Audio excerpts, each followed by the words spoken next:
हिंदी में यूपीएससी की तैयारी से संबंधित प्रोग्राम्स को देखने के लिए सब्सक्राइब करें study IQIAS Hindi. Hello students, मैं हूं डॉक्टर पंकज मिश्रा और आप इंडियन इकोनॉमी की PYQ सीरीज में आज बैंकिंग और मनी इत्यादि से संबंधित जो टॉपिक है उसका लास्ट वीडियो देख रहे हैं। इसके बाद हम अगला चैप्टर लेंगे। तो अभी तक हम लोगों ने क्वेश्चन नंबर 60 तक कर लिया था। आज हम 60 से 75 के क्वेश्चन नंबर को सॉल्व करेंगे। तो देखते हैं, सबसे पहला क्वेश्चन यानी कि क्वेश्चन नंबर 61 आपसे कह रहा है, निम्नलिखित उपायों में से किनके परिणाम स्वरूप अर्थव्यवस्था में मुद्रा आपूर्ति में वृद्धि होगी। ठीक है, यानी कि मनी सप्लाई इकोनॉमी में कब बढ़ेगी। देखिए, मनी सप्लाई जो होती है, मुद्रा आपूर्ति जो होती है, वो जब भी बढ़ती है तो देश में मुद्रास्फीति की कंडीशन का सृजन होगा, मुद्रास्फीति बढ़ेगी, लोगों के पास ज्यादा धन होगा, वे आर्थिक गतिविधियों को बढ़ाएंगे, निवेश करेंगे, परिसंपत्तियों का क्रय करेंगे। अगर देश में मुद्रास्फीति मनी की सप्लाई को, मुद्रा की आपूर्ति को बढ़ाना है तो निम्नलिखित में से क्या क्या कदम उठाए जाएंगे। केंद्रीय बैंक द्वारा लोगों से सरकारी प्रतिभूतियों का क्रय। जो केंद्रीय बैंक लोगों से सीधे सीधे सरकारी प्रतिभूतियां क्रय और विक्रय करता है उसको हम कहते हैं ओपन मार्केट ऑपरेशंस। ठीक है, उसको हम क्या कहते हैं, ओपन मार्केट ऑपरेशंस, OMO। ठीक है, इसके अंतर्गत वो या तो प्रतिभूतियों को बेचता है या तो उन्हें खरीदता है। अगर वो प्रतिभूतियां बेच रहा है तो लोगों को प्रतिभूतियां देगा और उसके बदले लोगों से धन ले लेगा। तो जब आप कुछ खरीदेंगे तो आप पेमेंट करेंगे। तो अगर सरकार जो केंद्रीय बैंक है वो प्रतिभूतियां खरीद रहा है, ठीक है, तो वो निश्चित तौर पर अगर वो प्रतिभूतियां बेच रहा है तो वो लोगों से धन ले रहा है, यानी कि मार्केट में जो मनी सप्लाई है उसको कम कर दे रहा है। और अगर वो प्रतिभूतियां खरीद रहा है तो वो क्या करेगा, लोगों से प्रतिभूतियां ले लेगा और उनके बदले उन्हें पेमेंट करेगा। तो इससे लोगों के पास पैसा आएगा, तो इससे निश्चित तौर पर क्या होगा, मनी सप्लाई बढ़ेगी। तो पहला ऑप्शन जो है वह सही है। अगर हम दूसरे ऑप्शन की बात करें, लोगों द्वारा बैंकों में जमा की गई करेंसी। देखिए, लोगों द्वारा जो बैंकों में करेंसी रखी जा रही है या जो अपने पास करेंसी रखी जा रही है, ये सब बेसिकली क्या है, ये सब बेसिकली जो मनी सप्लाई के एलिमेंट हैं वे हैं। और ये M3 में दोनों सेम है, चाहे वो आप अपने पास रखें या बैंक में जमा कर दें। ठीक है, तो अगर आप बैंकों में जमा कर दे रहे हैं तो इससे मुद्रा आपूर्ति में कोई वृद्धि नहीं होने वाली। यह स्टेटमेंट गलत है। तीसरा, सरकार द्वारा केंद्रीय बैंक से लिया गया ऋण। अगर गवर्नमेंट यानी कि सरकार ऋण ले रही है, अगर सरकार ऋण ले रही है तो वो क्या करेगी, उस ऋण से जो धन आएगा उससे भुगतान करेगी, चाहे विकास परियोजनाओं का करे या अन्य किसी भी चीज का करे। तो इससे क्या होगा, सरकार ने कर्जे लिए और बाजार में भुगतान कर दिया, अब वो मनी मार्केट में आ गई। जब मनी मार्केट में आ गई, इसी स्थिति को तो हम कहते हैं कि बाजार में मनी सप्लाई में वृद्धि हो गई।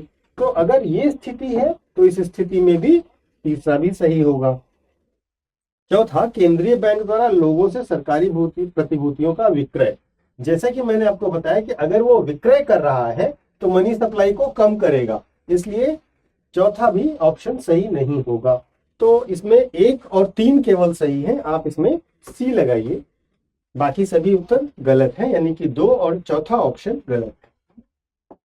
अगले प्रश्न पर चलते हैं और आपका अगला प्रश्न 62 नंबर का क्वेश्चन है, जो ये पूछ रहा है कि सूक्ष्म वित्त आय वर्ग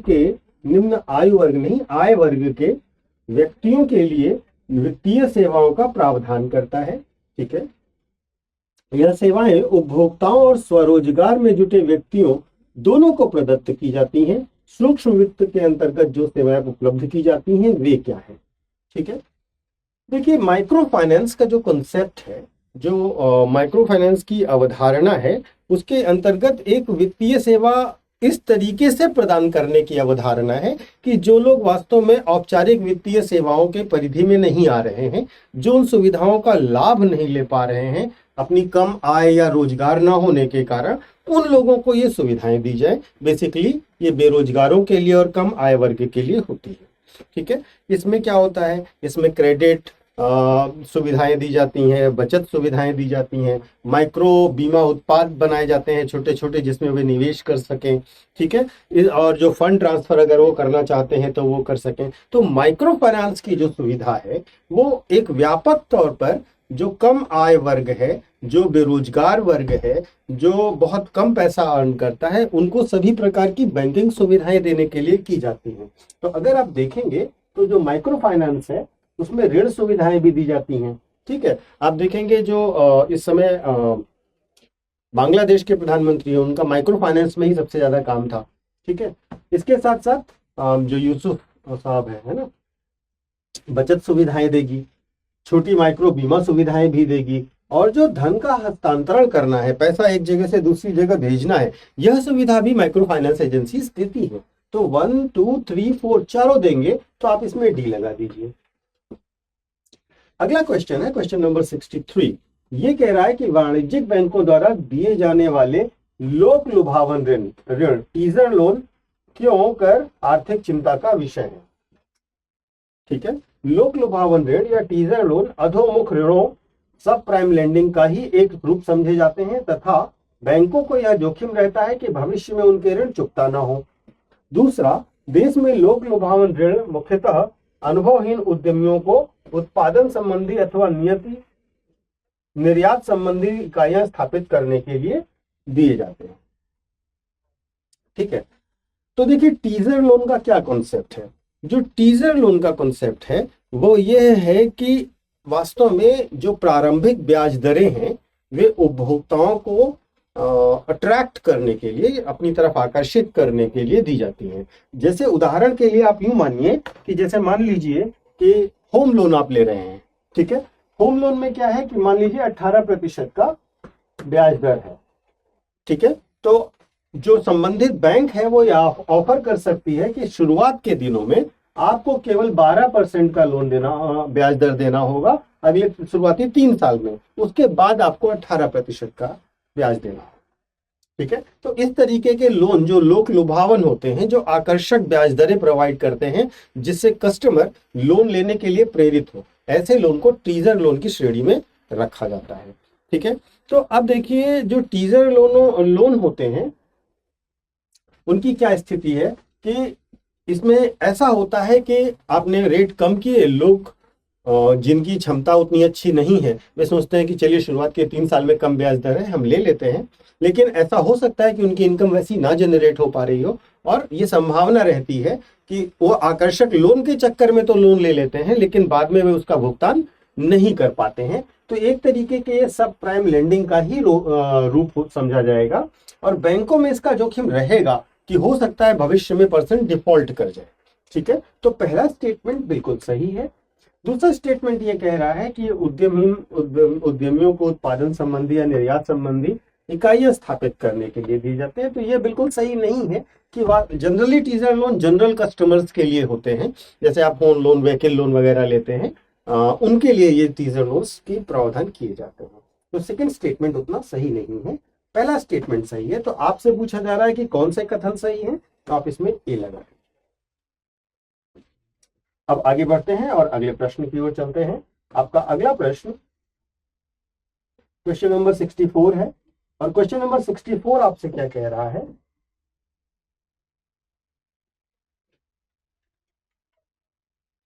तो देखिएगा क्वेश्चन नंबर 64 कह रहा है कि भारत में निम्नलिखित में से किसकी ऋण एवं संयुक्त गतिविधियों में ऋण की वितरण में सबसे अधिक हिस्सेदारी है। वाणिज्यिक बैंकों की, सहकारी बैंकों की, क्षेत्रीय ग्रामीण बैंकों की, या सूक्ष्म वित्त संस्थाओं की। ठीक है, देखिए जो कृषि और सहबद्ध गतिविधियां हैं, ठीक है, इन गतिविधियों को हम लोग प्राथमिक सेक्टर की लेंडिंग में रखते हैं। और प्राथमिक सेक्टर की लेंडिंग में अगर हम देखें तो संस्थागत ऋण की अगर हम बात करते हैं तो इसमें सबसे बड़ा हिस्सा जो है वो वाणिज्यिक बैंकों का है। वाणिज्यिक बैंकों की कुल ऋण में हिस्सेदारी लगभग 60% है। ठीक है, इसके बाद जो आते हैं, वाणिज्यिक बैंकों के बाद जो आते हैं वो सहकारी बैंक हैं, और उसके बाद आते हैं अन्य, जो भी आरआरबी रीजनल रूरल बैंक है वो अन्य। ठीक है, जो सहकारी बैंक है वे लगभग 30% तक की हिस्सेदारी रखते हैं और बाकी सब मिलकर के केवल 10% की हिस्सेदारी रखते हैं। तो अगर प्रश्न आपसे ये पूछ रहा है कि कृषि एवं सहविद्ध गतिविधियों के लिए ऋण का वितरण सबसे अधिक की हिस्सेदारी किसकी है, तो आप निश्चित तौर पर इसमें वाणिज्यिक बैंक बताएं। और यही, क्योंकि बड़े अमाउंट में लोन देने वाले यही बैंक होते हैं और इनके लोन का 40% हिस्सा चला जाता है प्राथमिक क्षेत्र में। तो अगर हम उसको क्षेत्र में लेंडिंग वाइज देखें तो 60% हिस्सा वाणिज्यिक बैंकों का है। अब अगला प्रश्न क्वेश्चन नंबर 65 है, जो ये कह रहा है कि भारतीय रिजर्व बैंक के बैंक दर को यानी कि बैंक रेट को कम करने के फलस्वरूप क्या होगा। मैंने अभी थोड़ी देर पहले पिछले वीडियो में आपको बताया था कि बैंक रेट वह रेट है जिस रेट पर वाणिज्यिक बैंकों को आरबीआई लॉन्ग टर्म लोन देता है। तो अगर बैंक रेट कम हो गई है, बैंक दर कम हो गई है, तो इसका मतलब ये है कि बैंकों को, जो कमर्शियल बैंक्स हैं, उन बैंकों को अब कम दर पर लोन मिल जा रहा है, तो वो ज्यादा लोन लेंगे। ठीक है, वो ज्यादा लोन लेंगे, उसके बाद क्या करेंगे, उस लोन को डिसबर्स ज्यादा करेंगे जनता में अधिक ब्याज कमाने के लिए। तो अगर आरबीआई ने बैंक रेट को कम कर दिया है तो इसका मतलब ये है कि मार्केट में जो मनी सप्लाई है वो बढ़ जाएगी। ठीक है, तो मनी सप्लाई बढ़ेगी, बैंकों के पास ज्यादा पैसा आएगा, वे जनता को ज्यादा लोन देंगे, बाजार में धन की आपूर्ति ज्यादा हो जाएगी। तो ऑप्शन ए कह रहा है कि तरलता बढ़ जाती है, ऑप्शन बी कह रहा है कि तरलता घट जाती है, तीसरा कह रहा है कि तरलता पर कोई प्रभाव नहीं पड़ता, चौथा कह रहा है कि वाणिज्यिक बैंक अधिक जमा पूंजी संग्रहित कर लेते हैं।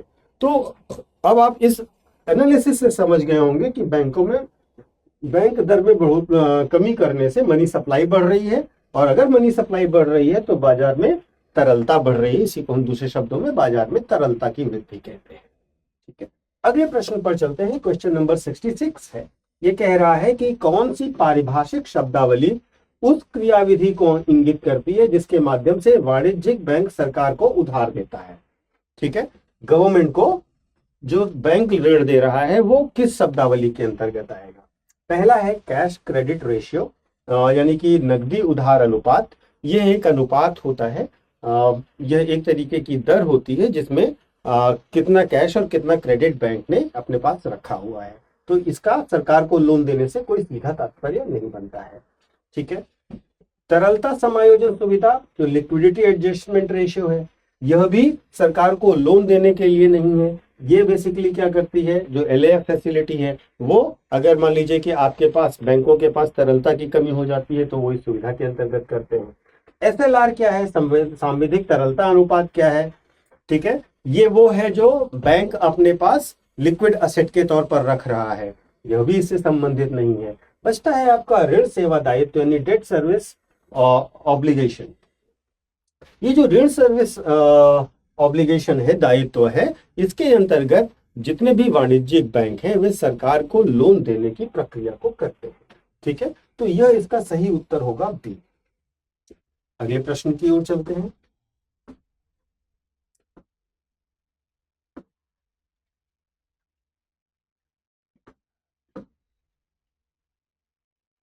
और आपका अगला प्रश्न है क्वेश्चन नंबर 67, प्रश्न 67।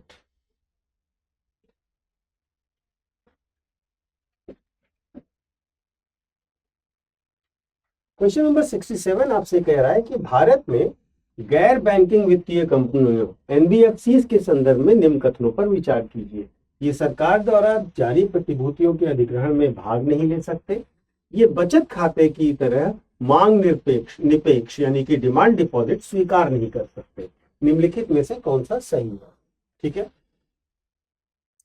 67 ये कह रहा है कि जो एनबीएफसीज हैं, ठीक है, जो एनबीएफसीज हैं वे सरकार द्वारा प्रतिभूतियों को के अधिग्रहण में भाग नहीं ले सकते। देखिए, जो नॉन बैंकिंग फाइनेंशियल कंपनीज हैं, जो एनबीएफसीज हैं, उनको बैंक कंपनी अधिनियम के अंतर्गत गठित किया जाता है। ये बैंकों की सारी सुविधाएं तो उपलब्ध नहीं कराते हैं, लेकिन ये कुछ सेवाएं बैंकों की उपलब्ध कराते हैं, जैसे डिपॉजिट स्वीकार करना या लेंडिंग की सुविधा देना। ठीक है, इसके साथ साथ अन्य जैसे किसी पर्टिकुलर सेवा को ही देंगे, सारी सेवाएं नहीं देंगे। लेकिन ये क्रेडिट मतलब ये डीडी स्वीकार नहीं कर सकते, डिमांड डिपॉजिट स्वीकार नहीं कर सकते, ये चेक जारी नहीं कर सकते, ये सब इनकी सीमाएं होती हैं। तो लेकिन अगर मान लीजिए सरकार ने कुछ प्रतिभूतियां जारी की हैं, तो वो प्रतिभूतियों के अधिग्रहण में भाग ले सकते हैं। यह उनको अधिकार है कि वे गवर्नमेंट सिक्योरिटीज को खरीद सकें और उनको जो है अपने लिए इस्तेमाल कर सकें। तो यह बात बिल्कुल सही है कि वो गवर्नमेंट की प्रतिभूतियों के लिए पार्टिसिपेट कर सकते हैं। ठीक है, तो नहीं कर सकते कहा जा रहा है। ठीक है, तो ये फिर गलत हो जाएगा। ठीक है, ये पहला स्टेटमेंट आपका गलत हो जाएगा। पूछा जा रहा है कौन सा सही है। ठीक है, तो अब दूसरा स्टेटमेंट ये कह रहा है कि बचत खाते की तरह मांग निरपेक्ष यानी डिमांड डिपॉजिट नहीं स्वीकार कर सकते। ठीक है, तो यह स्टेटमेंट जो है, यह स्टेटमेंट सही है। ठीक है, क्यों? क्योंकि ये डिमांड डिपॉजिट स्वीकार नहीं कर सकते, ये डीडी को स्वीकार नहीं कर सकते, बचत खाते की तरह ये वाले काम नहीं कर सकते, ये इनकी सीमाएं हैं। ये चेक भी नहीं स्वीकार कर सकते। ठीक है, ड्राफ्ट भी नहीं जारी कर सकते। तो सेकंड सही है, पहला गलत है। तो आप इसमें केवल 2 लगाइए। ठीक है, अब आते हैं क्वेश्चन नंबर 68 पर। सभी राष्ट्रीयकृत वाणिज्यिक बैंकों में बचत खातों पर दी जाने वाली ब्याज दरें किसके द्वारा निर्धारित की जाती है? केंद्रीय वित्त मंत्रालय, केंद्रीय वित्त आयोग, भारतीय बैंक संघ, उपयुक्त में से कोई नहीं। देखिए, जो बैंकों की ब्याज दरों के संबंध में नियम है, ठीक है, वह नियम कुछ इस प्रकार से है कि जो 1 लाख रुपए तक का लोन होता है, ठीक है, जो 1 लाख रुपए तक की जमा राशियां होती हैं, उन पर सभी बैंक लगभग सेम ब्याज दर रखते हैं। लेकिन 1 लाख से ऊपर की जमा राशियों के लिए बैंक खुद ये डिसाइड करते हैं कि किसको कितना लोन दिया जाए, किसको कितना इंटरेस्ट दिया जाए, लोन नहीं, किसको कितना इंटरेस्ट दिया जाए। तो जो ब्याज दर है वो 1 लाख के ऊपर के अमाउंट में बैंक डिसाइड करते हैं स्वयं। लेकिन केंद्रीय वित्त आयोग, फाइनेंस कमीशन, बैंक संघ और वित्त मंत्रालय की इसमें कोई भूमिका नहीं होती है। ठीक है, तो आप इसमें डी लगाइए और डी ही बेहतर आंसर होगा, डी ही बेहतर आंसर है। ठीक है, अगले प्रश्न पर चलते हैं और अगला प्रश्न आपका कह रहा है क्वेश्चन नंबर 69।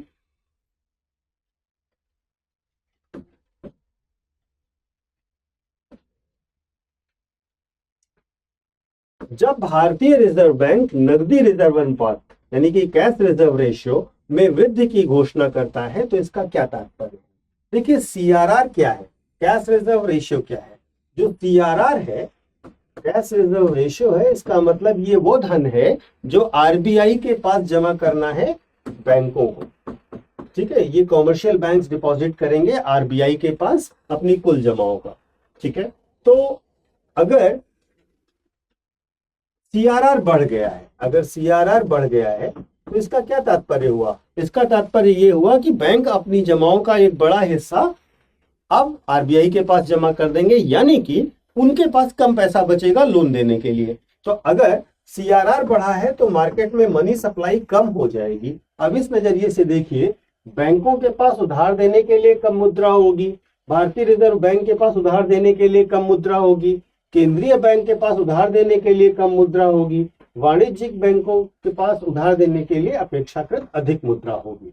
ठीक है, तो देखिए, अगर हम इस प्रश्न पर देखें तो पहली बात तो यह है कि भारतीय रिजर्व बैंक उधार नहीं देता है।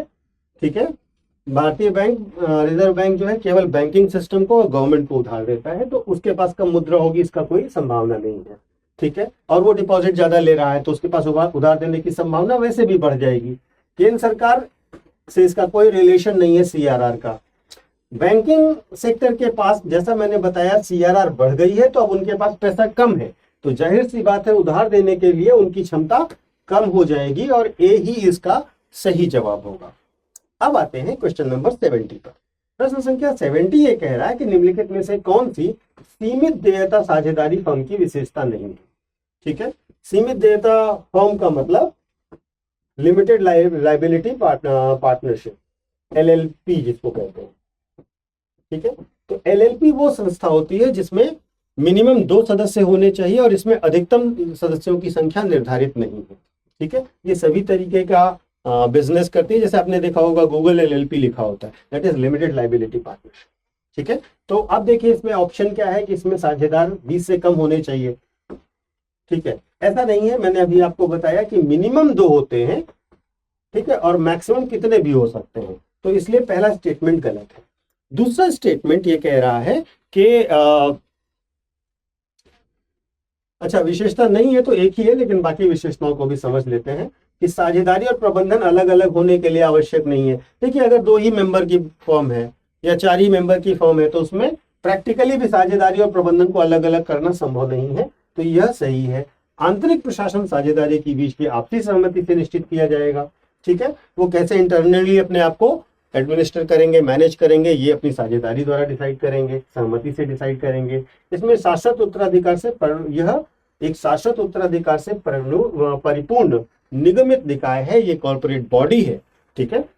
तो इसमें शाश्वत उत्तराधिकार भी होगा। तो बी, सी और डी सही है, केवल ए गलत है। अगले प्रश्न पर चलते हैं और क्वेश्चन नंबर 71 ये कह रहा है कि भारत में बैंकिंग लोकपाल संस्था के संदर्भ में निम्नलिखित में से कौन सा एक सही नहीं है, ठीक है। बैंकिंग लोकपाल जो बैंकिंग कस्टमर के ग्रीवांसेस को, जो बैंकिंग कस्टमर की शिकायतों को हल करने के लिए बैंकिंग लोकपाल नामक संस्था बनाई गई और यह संस्था रिजर्व बैंक द्वारा बनाई गई है, ठीक है। बैंकिंग लोकपाल क्या करता है, बैंकिंग लोकपाल जो भी कस्टमर है उसकी कोई भी अगर समस्या है, ठीक है, जिसे बैंक हल नहीं कर रहा है तो उसके लिए आप बैंकिंग लोकपाल के पास जा सकते हैं, ठीक है, और यह उस समस्या को हल करेगा, ठीक। तो अब देखिए इसकी नियुक्ति जो है वो कर रहा है रिजर्व बैंक, यह कथन सही है। दूसरा, बैंकिंग लोकपाल भारत में खाता रखने वाले अनिवासी भारतीयों की शिकायत सुन सकता है, तो जिनके भी भारतीय बैंक में खाते हैं उन सबकी शिकायत सुन सकता है। बैंकिंग लोकपाल द्वारा पारित आदेश अंतिम एवं संबंधित पक्षों पर बाध्यकारी है। देखिए यह पूर्णतः सच नहीं है, ठीक है। जो भी बैंकिंग लोकपाल आदेश जारी कर रहा है वह अंतिम तो है, लेकिन अगर 15 दिन के अंदर उनके विरुद्ध जिसके पक्ष में या जो भी शिकायत करता है दिए गए आदेशों का अनुपालन या सहमति व्यक्त नहीं करता है तो वे आदेश स्वतः ही निरस्त हो जाते हैं। 15 डेज का टाइम होता है, तो ये नहीं कह सकते कि ये अंतिम है और बाध्यकारी है। मानना या नहीं मानना दोनों चीजों का ऑप्शन होता है, तो ये गलत है। चौथा, बैंकिंग लोकपाल द्वारा दी गई सेवाएं निःशुल्क होती हैं, यह बात बिल्कुल सही है। तो इस प्रश्न में अगर आप देखेंगे तो अंतिम और संबंधित पक्षों के लिए बाध्यकारी कहना गलत हो जाएगा, क्योंकि इसमें आपके पास 15 दिन का गैप होता है और उस 15 दिन में अगर संबंधित पक्ष ने अपनी सहमति नहीं दी तो वह आदेश स्वतः निरस्त हो जाएगा। अगले प्रश्न की ओर चलते हैं और आपका अगला प्रश्न कह रहा है क्वेश्चन नंबर 72 कि भारत के संदर्भ में निम्नलिखित कथनों पर विचार कीजिए। बैंकों का राष्ट्रीयकरण, क्षेत्रीय ग्रामीण बैंकों का गठन और बैंक शाखाओं द्वारा ग्रामों में अपना ब्रांच खोलना। निम्नलिखित में से भारत में वित्तीय समावेशन के लिए उठाए गए कदमों के रूप में किसे किसे माना जा सकता है। देखिए जो बैंकों का राष्ट्रीयकरण हुआ था इंदिरा गांधी के समय में, ठीक है, उसका मूल उद्देश्य क्या था? उसका मूल उद्देश्य यह था कि ये करीब 1969 की बात है, 1969 में हुआ था। मूल उद्देश्य यह था कि समाजवादी प्रकार की सरकार की का गठन किया जाए और जो आम जनता है उसको बैंकिंग सुविधाओं की पहुंच दी जाए। तो निश्चित तौर पर यह वित्तीय समावेशन का कदम था। क्षेत्रीय ग्रामीण बैंकों की जो गठन की गई है ना, ये की गई करीब 1975 में, ठीक है। तो 1975 में जो गठन किया गया था उसमें इसका उद्देश्य यह था कि जो छोटी छोटी जगह हैं जहां पर वास्तव में ग्रामीण क्षेत्र है, जहां पर बैंकिंग सुविधाएं नहीं पहुंची है, वहां पर रीजनल रूरल बैंक्स गठित किए जाएं और ग्रामीण और कृषि क्षेत्र के लिए संस्थागत सुविधाएं उपलब्ध कराई जाएं। तो यह भी आपका वित्तीय समावेशन करेगा। गांवों में बैंकों की शाखाएं खोलना, ठीक है। तो 1980 के दशक तक बैंक इस चीज के लिए बहुत एग्री नहीं होते थे कि वहां पर वो गांवों में खाता खोले, बैंक में अपनी शाखा खोले गांवों में, क्योंकि जो रूरल पीपुल हैं वो वास्तव में उतना कॉस्ट बेनिफिट के हिसाब से अगर आप देखेंगे तो बैंक का ऑपरेशन कॉस्टली हो जाता है, उतना प्रॉफिट उन्हें नहीं होता। लेकिन सरकार ने ये शुरू किया कि बैंक की शाखाएं गांवों में भी खोली जाएं, क्योंकि ग्रामीण लोग भी बैंकिंग सेवाओं का लाभ ले सकें। तो यह भी वित्तीय समावेशन का ही एक कदम था। तो अगर आपसे ये पूछा जा रहा है कि इन तीनों में से कौन से वित्तीय समावेशन को बढ़ाएंगे, तो तीनों ही वित्तीय समावेशन को बढ़ाएंगे। ठीक है, अगले प्रश्न पर चलते हैं। स्वतंत्र भारत की अर्थव्यवस्था के संदर्भ में निम्नलिखित में से कौन सी पहली घटना घटित हुई थी? बीमा कंपनियों का रजिस्ट्रीकरण, केंद्र भारतीय स्टेट बैंक का राष्ट्रीयकरण, बैंकिंग विनियमन अधिनियम का अधिनियमन और पहली पंचवर्षीय योजना लागू करना। ठीक है, तो अगर आप इस चीज को देखेंगे तो इसमें सबसे पहले जो काम हुआ था वो बैंकिंग विनियमन अधिनियम को लागू किया गया था। यह 16 मार्च 1949 को ही लागू हो गया था। ये 16 मार्च 1949 को लागू हुआ था। जो आरबीआई जो एसबीआई का राष्ट्रीयकरण 1955 में हो रहा है। पहली पंचवर्षीय योजना आपकी 1951 में शुरू हो रही है। ठीक है, तो अगर आप देखेंगे तो इसमें सब चीजें बाद में शुरू हो रही है। ठीक है, लेकिन जो बीमा व्यवसाय है वो 75 में जा करके हो रहा है, सॉरी 72 में हो रहा है। तो बाकी सारी घटनाएं बाद में हो रही है, 70s में हो रही है, 50 में हो रही है। लेकिन 1949 में ही बैंकिंग विनियमन अधिनियम लागू कर दिया गया था, जिसके अंतर्गत आरबीआई को बैंकिंग के लिए पावर दे दी गई थी। तो सी सबसे इंपॉर्टेंट, सबसे सही ऑप्शन है। 74th क्वेश्चन पर चलते हैं और ये कह रहा है कि बेसल 2 निम्नलिखित में से किस एक से संबंधित है? नागरिक उड्डयन में सुरक्षा के लिए अंतरराष्ट्रीय मानक, साइबर अपराधों के खिलाफ उपाय, खिलाड़ी द्वारा नशीली दवाओं के दुरुपयोग के खिलाफ उपाय और बैंकों की पूंजी पर्याप्तता को मापने के लिए अंतरराष्ट्रीय मापक। अभी पिछले वीडियो में ही हम लोगों ने बेसल 3 पर क्वेश्चन किया था और मैंने आपको बताया था कि जो बेसल है, ठीक है, इसके 3 नॉर्म्स आए हैं, 1 2 3, बेसल 1, बेसल 2, बेसल 3 करके। ठीक है, और ये जो बेसल 1 2 3 नॉर्म्स हैं ये बेसिकली किस लिए हैं? संकट के समय में बैंक अपनी परिस्थितियों, अपनी संपत्तियों के माध्यम से उस संकट काल से निकल सके, यानी बैंकों के कैपिटल एडिक्वेसी रेशियो, उनके खर्च, इन सबको मैनेज करने के लिए बेसल नॉर्म्स बनाए गए हैं। ठीक है, तो अगर आपसे ये प्रश्न पूछा गया तो बिल्कुल सीधा है कि वे अपनी पूंजी पर्याप्तता को बनाए रखें, इसके लिए अंतरराष्ट्रीय मानक स्थापित किए गए हैं। इसका ना तो नागरिक उड्डयन से, ना साइबर अपराधों से और ना ही खिलाड़ियों द्वारा ली जाने वाली नशीली दवाओं से संबंध है। आखिरी प्रश्न बैंकिंग सेक्टर का, निम्नलिखित पर विचार कीजिए। बाजार उधारी, ट्रेजरी बिल, आरबीआई द्वारा जारी की गई विशेष प्रतिभूतियां। निम्नलिखित में से कौन सा आंतरिक ऋण का घटक है, तत्व है? ठीक है, तो अगर आंतरिक ऋण का मतलब है केंद्र सरकार जो देश के अंदर लोन ले रही है। ठीक है, आंतरिक ऋण और बाह्य ऋण, ऋण को हम 2 भागों में बांट देते हैं। बाह्य ऋण जो हम विदेशी संस्थाओं या विदेशों से लेते हैं वे बाह्य ऋण है। जो सरकार देश के अंदर ले रही है वो सब आंतरिक ऋण है। तो जो भी सरकार मार्केट से लेगी, देश के बाजार से ले रही है, वो सब उसका आंतरिक ऋण है। ट्रेजरी बिल भी शॉर्ट टर्म सरकार की जरूरतों को पूरा करने के लिए लिए गए लोन है। ठीक है, इसके साथ साथ आरबीआई जो विशेष प्रतिभूतियां जारी करती है वह भी सरकार की लोन रिक्वायरमेंट को पूरा करने के लिए जारी करती है, और ये तीनों देश के अंदर हो रही घटनाएं हैं। ठीक है, तो अगर हम आंतरिक ऋण के घटक की बात कर रहे हैं तो पहला, दूसरा, तीसरा तीनों आएंगे, आप इसमें डी लगा दीजिए। तो इस प्रकार हमने बैंकिंग सेक्टर को भी कवर कर लिया। इसके बाद हम लोग अगले सेक्टर पे चलेंगे। अगले वीडियो में हम पब्लिक फाइनेंस और फिस्कल पॉलिसी से रिलेटेड क्वेश्चंस को करेंगे। तो आप इस चीज को देखिए, समझिए। अगर कोई प्रश्न है तो आप कमेंट बॉक्स में कमेंट करके पूछ सकते हैं। बहुत धन्यवाद, थैंक यू। हिंदी में यूपीएससी की तैयारी से संबंधित प्रोग्राम्स को देखने के लिए सब्सक्राइब करें स्टडी IQ IAS हिंदी।